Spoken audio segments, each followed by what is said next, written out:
So this is, I'm testing streaming on Starlink right now. Testing, this is I stream on Starlink because I have it connected to my car, so it looks like it's working.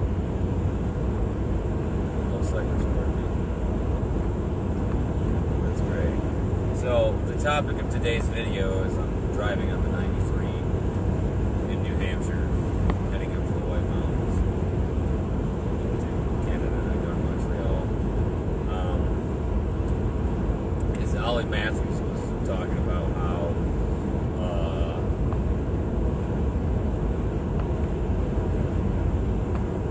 we should reopen the institutions because the people that would normally be in there are doctors and lawyers. Now, yes, he has a point. This is something that I've thought about before. Like, yeah, like if you reopen them, then they'll put all the cluster Bs in there. Yeah, but like, were all the cluster Bs in there before? I don't think so, because Benjamin Rush was a narcissist and he was a doctor, and his son was depressed, and he was a doctor. So maybe it's for the benefit that they're closed and all those patients that would normally be patients. There's actually more patients now in beds. Rob Whipon talks about this in his book, Your Consent is Not Required, that it's all just been absorbed by other services. All the people that would have been institutionalized.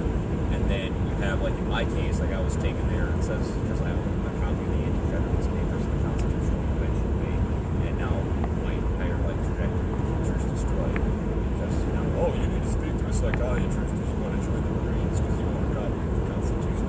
No, it's just some stupid.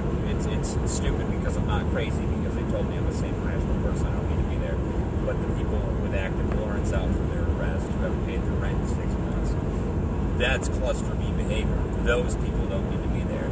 And you can go look at the old reasons for admission on psych wards, and it's like similar stuff like that. Like somebody got brought in for some stupid thing, being like hysterical, or they were reading certain types of books, or they were drinking spirits.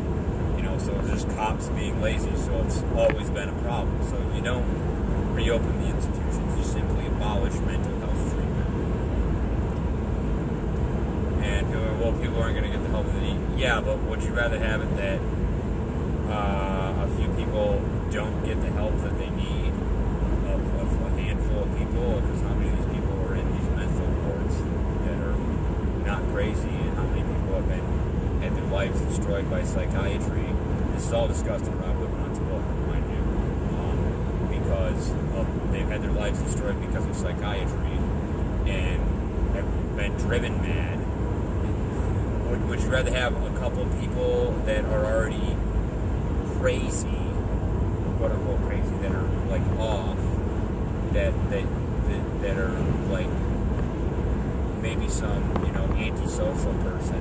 Like, would you rather have like a few of them get committed, or would you have it be that they can use this as a tool to commit their victims? It's probably better off not to have it, because then the victims would actually have more leverage, because then if the cluster Bs that aren't in there start discussing how psychiatry is a pseudoscience, well, they don't start discussing it, they start using it as like a tool to go after their victims. Then the victims will be like, hey, we've abolished this, you can't use these terms. You can't use these terms anymore. You can't use these terms. And now we know that you're attempting to abuse it, so it'd be even more pronounced. And then, like, the thing that, like, the psychiatrists do, which are cluster Bs, which are narcissists, which are toxic, noxious trash, they will say, oh, well, somebody's arguing that, like, psychiatry is a pseudoscience, so therefore that person is, like, a narcissist, because that's what they do, even though they're, like, projecting that's what the psychiatrists do. So, again, those arguments are destroyed as well. So now there's no way for the cluster Bs to kind of rub their proverbial cocks and, put their hands on other people and they're more contained, actually. Yes, like, they could be out, and, like, yeah, like, somebody might get assaulted, but I personally, and I know other people, I guarantee you other people would agree with me that they would much rather be assaulted by an antisocial personality disordered person, and then, maybe fight them off and be like, okay, like, this person's nuts, I need to get away from them. And rather than having where an antisocial personality disordered individual can throw them into a psychiatric facility, and now not only is it obvious that the antisocial person is nuts to anyone with a brain, which would be the victim and the other people victimized by that, but other people now think that the victim is crazy, that the person that's been abused by psychiatry is nuts, and they'll side with the antisocial doctor or authority figure. That's what happens. So again, it's just best just to abolish it. It's just, well, what about schizophrenia? Well, there was the study done that said that it was like 80% of people turned out they had a quote-unquote misdiagnosis of schizophrenia, and they only had anxiety disorders. So are they diagnosing them with anxiety after they've already been put through the process of being diagnosed as schizophrenic, and then furthermore from there, the treatment, which would, no offense, it's going to induce anxiety in people because they're being gaslit and their brains are being destroyed by psychotropic drugs, and they're being not treated with empathy by somebody that just assumes that they're the problem and is completely ignoring everything else going on around them. So again, what came first? The anxiety, like, were they anxious before they were labeled schizophrenic, or are they anxious now because they were labeled schizophrenic and they were sent through that process? So again, you wind up with just abolish it, because then there's no way to label anyone. Well, what if somebody's they're like legitimately crazy, like well, everyone knows that they're like legitimately crazy, and if they do something that's illegal, then they get arrested. Or like if they clearly have some like medical event, like the one guy, I remember I watched a documentary on it. He was like, he got in some accident, and then he was like wandering around in traffic, and like the EMTs like wouldn't take him. Well, no offense, but he just got into an accident. He probably has a concussion. Somebody should sit him down and be like, hey, like, we need you to come with us, and we need you just, like, in the hospital because you were just in an accident. You probably have a concussion, so you're wandering around. That person has suffered brain damage from getting hit, and he wandered back out on the road and got killed. So again, there's always some other explanation for what's actually going on. Like it's absurd. Like, yeah, like maybe in like 0.11% of cases, like maybe like somebody's a cannibal, but then even then you're like eating, like, that's, everyone knows that's crazy. That person's nuts. Or somebody's standing on a roof because they want to kill themselves. So why don't you ask them why they want to kill themselves? There's probably some rational reason. You don't just call the cops and make it worse and increase suicidality. So again, you just abolish the whole thing, because the point that somebody raised Ali was, well, it's going to be like Gen Z guys that are like questioning the narrative and asking questions. Yeah, that's what happened to me as a fucking millennial. Like, yo, you own World War II history books. You own a copy of the Constitution. You're on your computer reading legitimate scientific research journals, asking questions, telling people that they're being poisoned by endocrine disruptors. That's not a fucking conspiracy theory, okay? And that's all it is. That's all psychiatry is, all mental health treatment is. Well, what if somebody's a combat veteran and they have fucking PTSD?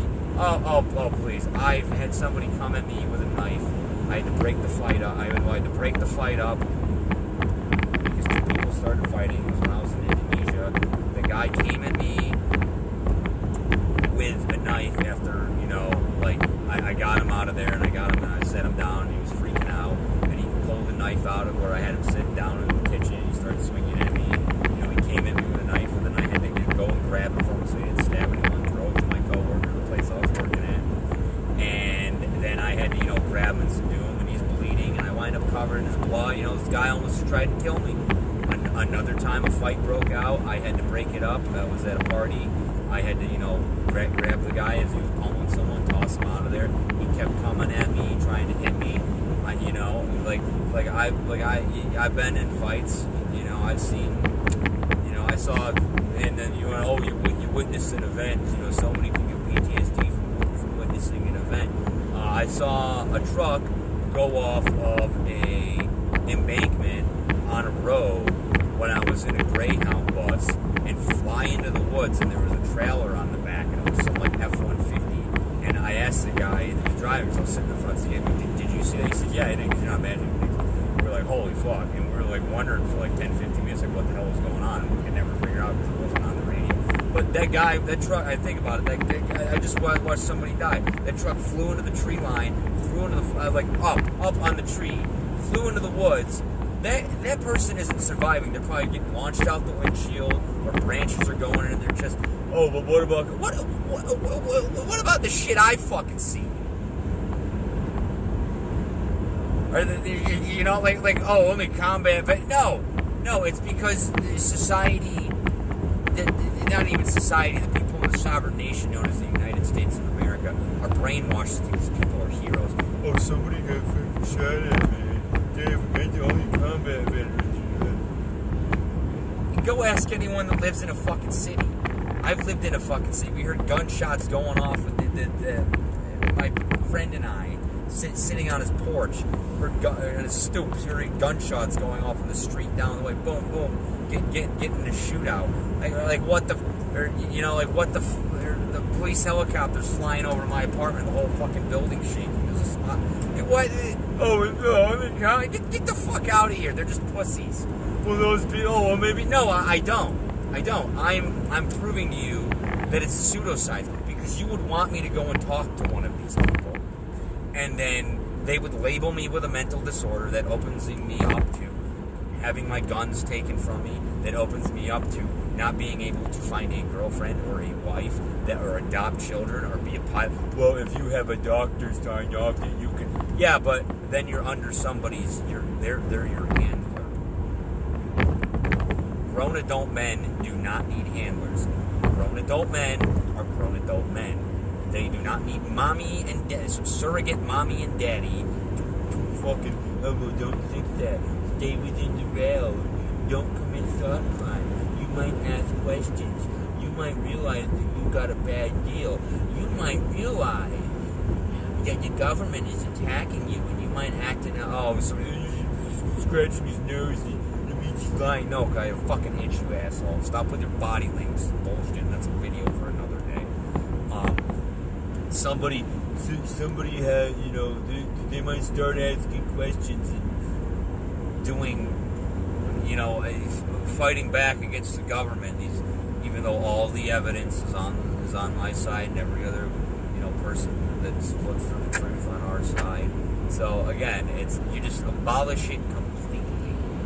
None of it. Well, but they'll be out of jobs, and they'll have to get rid of it. Yeah, good. And it'll be great having them at work. It'll be great having these people at work, watching them trying to swing a hammer and be like, oh, what are you, mentally fucking ill? You can't swing a hammer and hit a nail? A 12-year-old boy could do your job. Oh, well, you're getting... Yeah, fuck you. You're getting... Yeah, that's how these people are. That's all their rebuttals. That's all it is. But so this whole video was just a test of my Starlink and how we need to abolish everything related to psychiatry, psychology, mental health, therapy, you know, just, oh, and then there's attack therapy, or maybe whatever it is, where they yell and scream at you. There's a Wikipedia page I read about it. Like, how is that not right? Because the doctor, yeah, so if a doctor rapes you and it's considered a medical treatment, like dildo therapy, we're going to shove a dildo up your rectum to cure you.